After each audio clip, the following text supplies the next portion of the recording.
As families prepare to gather for holiday meals, many will feel the impact of inflation on grocery bills. This is quite the talker. The cost of some items like turkey are up over 20%. Amy Lou is in Washington.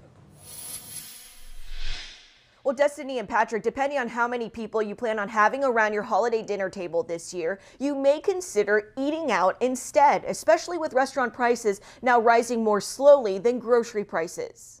Your Thanksgiving turkey in particular will be a lot more expensive. A deadly strain of the bird flu means turkeys will cost more and way less on the dinner table this year. We've had disruption in the egg laying market, which really shot up the price of eggs.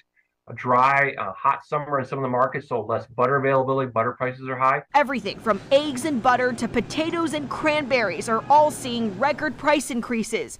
Supply chain woes, high gas and transportation costs, a war, and labor shortage creating the perfect recipe for a pricey bill. Number one, I think we all need to plan ahead a little bit better. Planning ahead can help you save by comparing prices and reduce the chance of food waste. Experts also say take advantage of shopper loyalty programs. Look online for coupons and deals, opt for store brands, or consider a potluck this season. So that, everyone's engaged in the process, but no one person has the complete financial responsibility for it. And the Food Institute says that most consumers feel that they are still in control of their holiday grocery budgets. But about 71% of those people say they are still making adjustments in order to save. In Washington, I'm Amy Lou, WYFF News 4. And if you plan to bring some food with you when you're traveling for Thanksgiving, there are some safety measures to keep in mind. If you're flying, the TSA has a "What Can I Bring" feature on its website. They recommend you avoid bringing food that can spill, spread, or spray. If the meal is larger than 3.4 ounces, officials say to put it in your checked luggage. Foods you can bring with no issues include baked goods, meats like turkey and ham, and cooked and uncooked stuffing. Okay, at 10 till 7, a North Carolina man says he owes his $150,000 lottery win to a loss by his favorite college football team. Jacob Strickland says he was disappointed to see Clemson lose to Notre Dame back on November 5th. He said he bought a Powerball lottery ticket after thinking his luck just couldn't get any worse. But he ended up winning $50,000, and then that was multiplied to $150,000 with that 3 times power play multiplier. After taxes, Strickland will take home right around $106,000. He plans to invest some of that money and put the rest in his savings, and I would say go to a couple of Clemson games. That's awesome. Wow. Just when you feel unlucky, you're getting luckier. Yeah. Well, Tom Garrison of Denver Downs is retiring. As a result, he has decided to liquidate the 155-year-old farm's assets. Saturday, an auction was held for anyone to buy equipment. Denver Downs has been passed down for 4 generations and is known for milk production, raising beef cattle, and so much more. Denver Downs says the liquidation process will not impact its tourist events.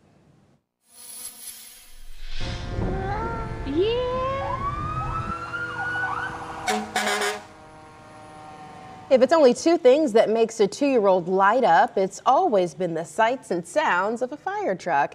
Yesterday, the Tryon Fire Department hosted a fire truck parade for Gage, who's turning 3 next month. Gage is nonverbal and he battles a rare genetic disease. Things that he used to be able to do and can't do, that smile that we get means the world to us, because that's the only joy we get to see now. Just shows family. Family makes us happy, and we're a big family, and knowing that he's happy just means the world to us. Multiple surrounding agencies also brought their trucks out, giving Gage an up-close and personal look ahead of his birthday. To get to honk that horn, too. Yeah. Wow, that's awesome.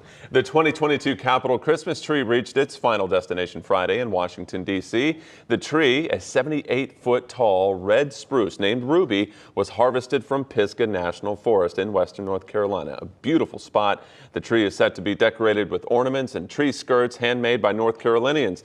The official tree lighting will take place on Capitol Hill on November 29th, and the annual event has been a holiday tradition for more than 50 years. Well, it's beginning to look a lot like the holidays. The 37th annual St. Francis Festival of Trees is back. 71 trees line the entrances of 3 downtown Greenville hotels.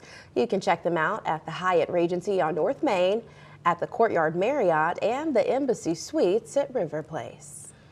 Okay, it's 6:53, and the live shows continue tonight on NBC's The Voice. Contestants have advanced to the top 13 with an eye on next week's top 10. Mark Barger has a preview. My mom was so mad at me for putting you in the save deal. But Bryce Leatherwood made it through last week's instant save. America's vote giving Blake Singer the final spot in the top 13. He knew what he was doing, and he put all his bets on me. It's very validating. America also placed its bets on 8 other singers as well. Being wanted to continue on the show is just a very nice feeling. It just lets me know that there's people behind my back and people that are liking what I'm doing. And it means the world to me because I've worked my butt off. My choice is for Kim. Each of the 4 coaches also saved one artist. Eric who? And then when Camila said, I choose Eric, I could have passed out. I'm going to go with Alyssa. It's really, really special to me that she picked me because, I don't know, I just feel like my work here is not finished. We better bring it. Hopefully. The singers have all crafted new performances for tonight. It's a really romantic song. It's dedicated to the most important person in my life. We're going to have some church on Monday, so I hope everyone's ready. Everyone on stage tonight plans to be.